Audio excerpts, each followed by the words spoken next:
consumidores, sociedade civil e gestão ambiental empresarial. A pressão dos consumidores e da sociedade civil ocorre através de mecanismos de democracia participativa, denúncias e consumo consciente. Então, na sociedade civil, nós temos as chamadas ONGs, as organizações não governamentais, aqui o próprio Greenpeace do slide anterior, o movimento atingidos por barragens, muito atuante no Brasil, a WWF a nível global. E você tem canais aí de denúncia de qualquer pessoa, não necessariamente de uma ONG, de danos ambientais. Olha aqui, o caso do Rio de Janeiro, aqui, uma disque denúncia, tá aqui o número, 0300 253 1177. Então a pessoa pode ligar para esse número e denunciar aí um ilícito ambiental. Além disso, tem a questão dos consumidores mais conscientes, que eles são mais exigentes também. Porque comprar, as perguntas que se faz, o que comprar, como comprar, de quem comprar, como usar e como descartar. Se a gente pensar nos ambientalistas como o mercado consumidor, as pessoas que têm essa causa ambiental, alguns estudos mostram que elas têm uma renda per capita acima da média da maioria da população, então um nicho de mercado favorável. E além disso, um cliente, um comprador do produto que ele tem uma causa. É diferente de um cliente que simplesmente gosta de uma coisa por gostar. O cliente que tem uma causa, ele tende a influenciar mais outros clientes a comprarem. Então, é muito parecido, por exemplo, com a estratégia que a Renaudê fez. Claro, né, um pouco diferente, mas a analogia se você for, principalmente no início da Renaudê, né, se você for ver as pessoas que entraram no marketing multinível, elas vestiam a camisa da empresa e tinham a empresa como uma causa, a mesma coisa. Os ambientalistas, eles vão querer influenciar, por exemplo, os familiares, os amigos a também ir na pegada ambiental. Então, o marketing de boca a boca, digamos assim, ele é potencializado quando os seus clientes eles possuem uma causa. Então, é uma das coisas positivas aí de você investir nesse mercado verde. Então, a consciência ambiental ela tende a estar no topo da pirâmide de Maslow. Então, existe na administração a clássica, né, uma hipótese, melhor dizer, do que não chega a ser uma teoria, mas uma hipótese clássica que é da pirâmide de Maslow, de que as pessoas elas têm necessidades que estão aí na base e conforme essas necessidades são supridas, o nível de novas necessidades se torna cada vez maior. Então, a primeira necessidade são as fisiológicas, aquilo que você precisa para viver, ar, água, comida, habitação, vestuário, ou melhor dizendo, para não morrer, tá? Que seria isso, você precisa para não morrer. Outra necessidade ainda básica, mas num nível maior, é a segurança, inclui estabilidade, liberdade de ameaças. Aí você vai para necessidades de nível mais elevado, sociais, amor, afeição, aprovação, amizade, associação, a estima, a realização, respeito, atenção, reconhecimento e a autorrealização, autopreenchimento, crescimento, aprendizagem. A preocupação ambiental ela vai estar nessa parte de cima da pirâmide, ou seja, pessoas que já já supriram suas necessidades de não morrer, já possuem uma certa segurança, uma certa estabilidade financeira, elas vão procurar, digamos assim, necessidades de nível mais alto, relacionadas à aprovação, à questão social como um todo, e entre elas a preocupação ambiental. Então, aqui, a defesa de uma causa, ela tende a ser também um fator de autorrealização. Você se sente bem com a sua solidariedade, né? Lembrando, em vídeo anterior a gente falou, toda a questão ambiental, ela é uma questão social em última instância, à medida que a preocupação básica dela é com as gerações futuras. Nós falamos do dilema-chave da sustentabilidade, que é um conflito intergeracional, ou seja, gerações presentes com gerações futuras. Esse é o dilema-chave aí da da sustentabilidade. A pobreza muitas vezes é vista como um grande obstáculo à saúde humana e à preservação ambiental. Pessoas que passam fome não podem se dar ao luxo de se preocupar com a qualidade e sustentabilidade. Ou seja, essas pessoas ainda não superam nem as necessidades básicas, como é que elas vão ter uma preocupação de nível mais elevado, digamos assim. Essas pessoas também geralmente não possuem acesso ao conhecimento e nem às tecnologias que degradam menos o meio ambiente. Então a gente vai pegar uma fala aqui do Paulo Guedes, o atual ministro da Economia. Estou falando aqui do ano de 2020. O pior inimigo do meio ambiente é a pobreza, ele disse em Davos. Então, segundo o ministro, as pessoas destroem o meio ambiente porque precisam comer.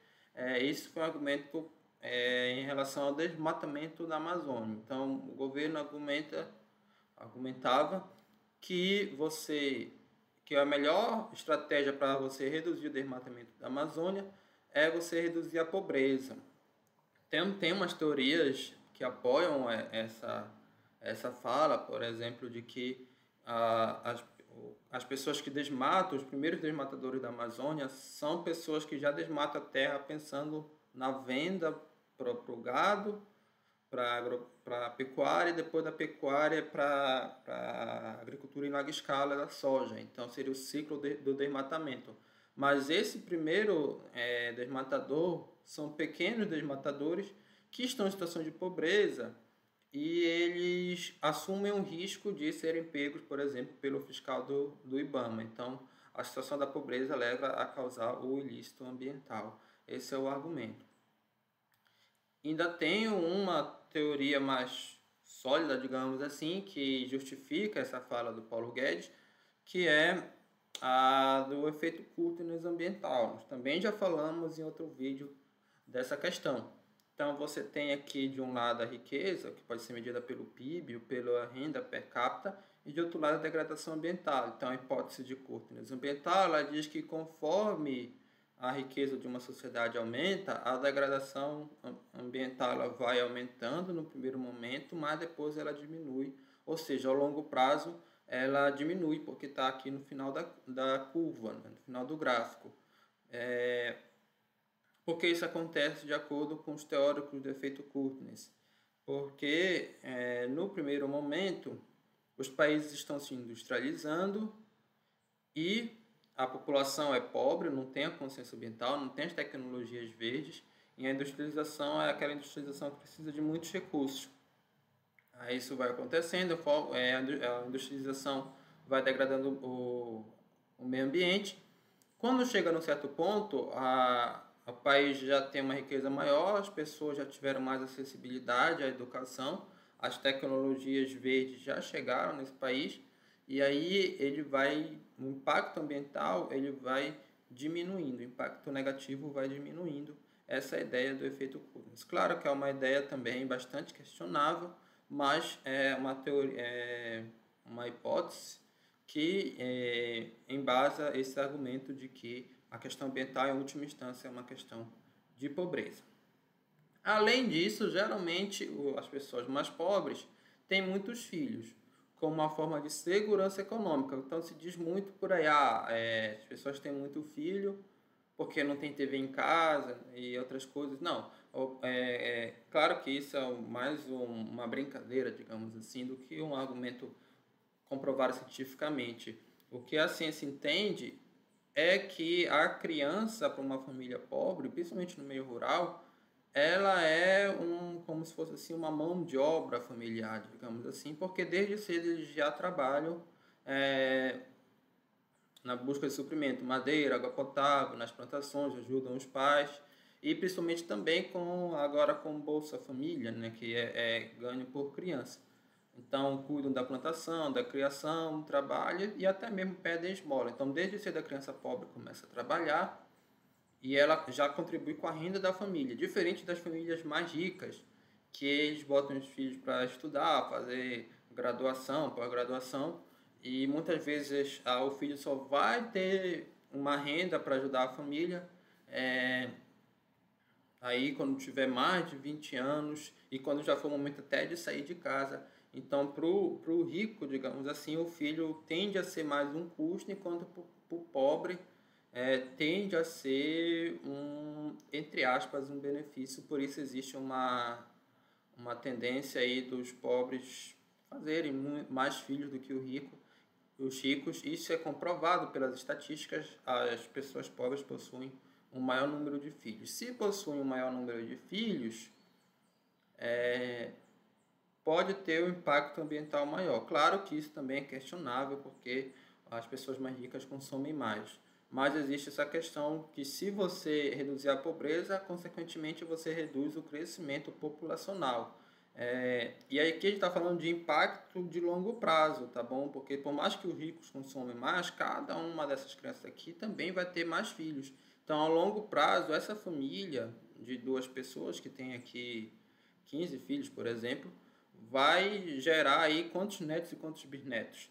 Muito mais do que uma família rica que só teve um filho, né? Então, ao longo prazo, o impacto ambiental vai ser maior, ou melhor dizendo, tende a ser maior, não dá para a gente afirmar que é certo por A mais B, mas tende a ser maior por conta do crescimento populacional. E essa ideia de que o pobre degrada mais o meio ambiente, digamos assim, ela está associada à sociedade pós-materialista. Existe esse termo. É quase que uma analogia com a pirâmide de Maslow. Então, você tem aqui a ideia é que, à medida que a sociedade vai suprindo necessidades básicas, como habitação, redução da fome e do acesso à educação básica, e isso é uma tendência de longo prazo no Brasil. Você diminuir, por exemplo, o analfabetismo, o acesso à educação diminuiu bastante no Brasil, embora se questione muito a qualidade, mas se você pegar o longuíssimo prazo, aí mais de 100 anos, até a qualidade você teve um avanço. Embora menor do que em outros países, mas você está tendo de forma geral esse avanço não só no Brasil como no mundo. Políticas como o Bolsa Família potencializaram, isso eu posso dizer, porque um dos critérios do Bolsa Família é que as crianças das famílias que recebem frequentem a escola. Então, realmente você teve uma melhora na frequência escolar com esse programa do governo federal. Então, a ideia é que, conforme você for diminuindo aqui o analfabetismo, reduzindo a fome, melhorando a questão de habitação, as pessoas tendem a ter preocupações pós-materiais, ou seja, não mais com as questões materiais, e sim com as questões socioambientais. E aí, em termos de mercado, para uma empresa que está nessa área verde, é uma tendência bastante promissora, bastante positiva. E só para ratificar a questão do pós-materialismo, nós podemos comparar o Brasil com a Alemanha. Então, o Brasil perde 7-1, mas não é só no futebol. A representação política dos partidos verdes, por exemplo, e aqui eu não estou defendendo que seja um bom partido ou algo do gênero, mas só estou dizendo o fato de que ele tem mais representatividade política na Alemanha. Por exemplo, há 30 anos, e aqui foi em março de 1983, que o Partido Verde chegou ao parlamento na Alemanha. Então, não é à toa que ele chegou ao parlamento lá, é porque a sociedade ela tem uma maior consciência ecológica, por isso que o Partido Verde tem mais sucesso na Alemanha do que no Brasil. E aí a Alemanha bate recorde de produção de energia solar, então um dos países que mais investe em energia solar. Ela pretendeu deixar de usar energia nuclear até 2022, principalmente depois daquele tsunami que aconteceu no Japão e que teve também uns impactos nucleares. Então a Alemanha adotou essa política de acabar com a energia nuclear e tem uma correlação direta, sim, com o nível de educação da população alemã. Se você pegar a Alemanha, é o segundo país que tem mais doutores por 1.000 habitantes. Então tem pessoas mais, mão de obra, digamos assim, mais qualificadas. Olha lá, 15,4 doutores por 1.000 habitantes, o Brasil tem 1,4. Inclusive, a Alemanha foi um dos países que teve melhores resultados no combate ao novo coronavírus. E não é à toa, é por conta dessa grande qualificação, dessa grande mão de obra qualificada. É quase o dobro, por exemplo, dos Estados Unidos, que é considerada a maior potência global. O Brasil ainda assim está acima de países como a Argentina, nossos vizinhos, mas tem uma questão aqui educacional que impacta na questão ambiental, como falei anteriormente. Outra questão positiva é o crescimento do número histórico de vegetarianos no Brasil e no mundo, mas aqui alguns dados do Brasil de acordo com o IBOP. Muito se difunde que a renda das pessoas vegetarianas é acima da média, embora não se tenham dados conclusivos. Então, você que é vegetariano ou vegano e está assistindo esse vídeo, bota no comentário o que você já tem escutado falar sobre isso. Eu sei que é muito comum se falar em rede de amigos que vegetariano e veganismo é coisa da alta sociedade ou de pessoas mais ricas ou em melhores condições econômicas. Soa até como um preconceito contra os vegetarianos. Mas o que é que você, se você tiver mostrar alguma pesquisa que mostre que isso não é verdade, que não tem uma diferença na renda per capita do ponto de vista estatístico, ou que sim, isso realmente acontece, coloque aí nos comentários. Eu já pesquisei bastante sobre isso, mas eu não encontrei nada conclusivo que diga, não, a renda per capita dos vegetarianos é acima da renda média per capita da população brasileira. Mas tem algumas coisas que a gente pode dizer, por exemplo, isso sim, tem pesquisas que mostram que o percentual de vegetarianos tende a ser maior nas regiões metropolitanas. E aí as regiões metropolitanas são regiões que têm uma maior renda per capita em termos de Brasil.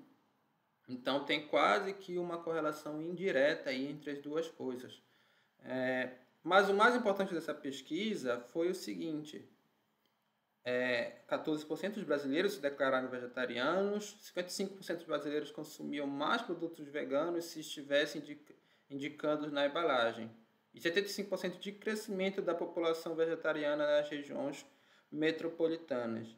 Então foi uma pesquisa aí de 2018, tá um pouco aqui pequeno, mas ela comparou com 2012. Ou seja, durante esses 6 anos aí, a população vegetariana cresceu 75%, então muito acima da média da população brasileira. Eu não sei quanto foi essa média, mas com certeza foi muito acima dessa média. Então é um mercado aí com uma grande tendência de crescimento. Isso é muito bom em termos de oportunidade de empreendimento.